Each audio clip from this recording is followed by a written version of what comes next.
এবং সেকেন্ডেরটা এই বর্ণহীন দ্রবণটি।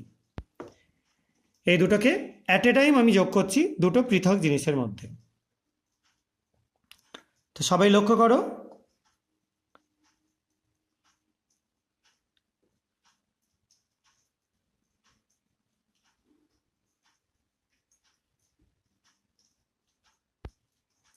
আশা করা যায় দেখতে পাচ্ছ একটা দারুণ সুন্দর কালারেশন তৈরি হচ্ছে।